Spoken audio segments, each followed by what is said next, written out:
Welcome to The Explainer. Today, we're unpacking a fascinating, profoundly concise piece of source material. We're looking at a text that basically takes the absolute most complex questions of human existence and distills them into just 3 perfectly actionable sentences. It's a total game changer for how we think about our trajectory in life. Okay, let's dive into this, because truly understanding the specific architecture of this text, it might just completely change how you view your everyday actions. I mean, it's literally the ultimate question, isn't it? What is the true meaning of life? For centuries, philosophers, theologians, scholars, you name it, they filled entire libraries trying to figure out this one massive existential prompt. It's the kind of question that can, easily overwhelm us with its sheer scale. But the source text we're digging into today, it doesn't offer some dense, impenetrable philosophy. Actually, it offers a deeply practical roadmap. It takes this huge, heavy question and breaks it down into a super clear, linear progression. Let's look exactly at how the author lays this all out. So consider this profoundly simple roadmap. Let's just take a beat here, slow down, and really absorb the full picture before we start tearing it apart. The text states, the purpose of your life is identify your gifts. Your work of life is developing your skills and gifts. Your meaning of your life is to give away your gifts in service of others. Just wow. In a handful of words, the author basically constructs an entire life cycle of human fulfillment. Notice how deliberately that language is chosen. We're going to deconstruct these 3 distinct pillars: purpose, work, and meaning, so we can really understand how they interlock like a giant puzzle. Section 1, the architecture of purpose, foundational elements. Now, what's really interesting about this framework is that one specific word serves as the connective tissue for the whole thing. Look at the recurring anchor, gifts. In every single phase of the author's progression, the concept of a gift is absolutely central. You identify the gift, you develop the gift, and then you give away the gift. And, in the context of this source material, a gift isn't necessarily something physical wrapped in a bow.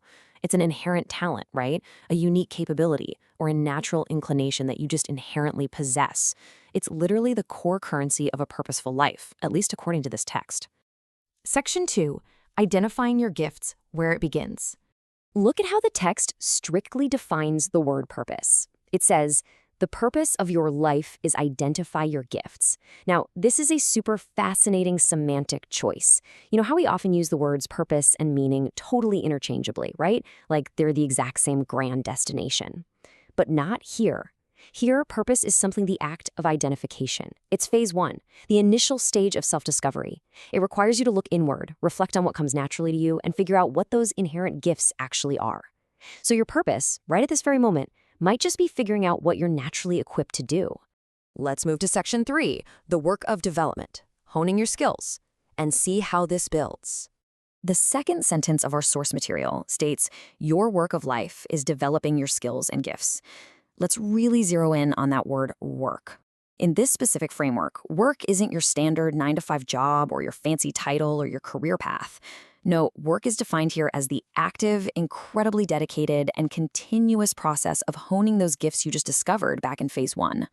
Finding your gift? Well, that isn't an end of the road. It's actually the prerequisite for the real effort. The work is the sweat equity. It's what's required to take a raw natural talent and grind it down, refining it into a really sharp, highly usable skill. Section 4, the meaning of service, the final concept. All right, here is the ultimate destination. The text states, your meaning of your life is to give away your gifts in service of others. Notice how the focus has entirely shifted here. You identified the gift. You put in the hard work to develop the gift. But the meaning of your life isn't found in keeping that newly polished skill all to yourself. It's not about hoarding your talents. True meaning, according to this specific roadmap, is only achieved when you turn that developed skill into a tangible act of service. The absolute culmination of your entire life's journey is the act of giving. Section 5, giving it away. Incredible symmetry. And this brilliantly illustrates the linear, totally chronological journey of a gift strictly as laid out by the source material. It's this continuous 3-step cycle that relies entirely on sequential order. Step 1, identify. Because, well, you obviously cannot develop what you haven't even identified yet. Step 2, develop. You can't effectively give away what you haven't taken the time to hone and develop. And step 3, give it away. The development is rendered practically meaningless unless it's ultimately directed outward in service. So it creates this absolutely perfect logical flow, from self-awareness straight to self-improvement and finally to selfless action. So, the crucial point is the profound semantic contrast between where we started and where we ended up. Notice how purpose is super inward focused. It's all about you. It's the introspective, quiet work of identifying your own internal traits. But meaning, that ultimate goal at the end, it is entirely outward focused. It's about everyone else. It's about taking what you found inside yourself and projecting it out into the community to serve others. Honestly, the text creates this beautiful bridge between the self and society, clearly suggesting you can only achieve outward meaning by first doing the inward work of finding your purpose. Wow, we've reached the end of this incredibly dense yet beautifully simple roadmap provided by our source material.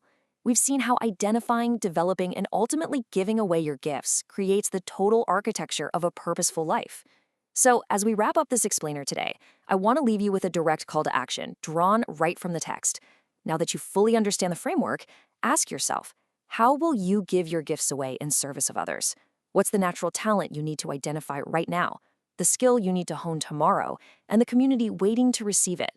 Think deeply on that. Seriously, chew on it for a bit. Until next time, keep learning and keep exploring.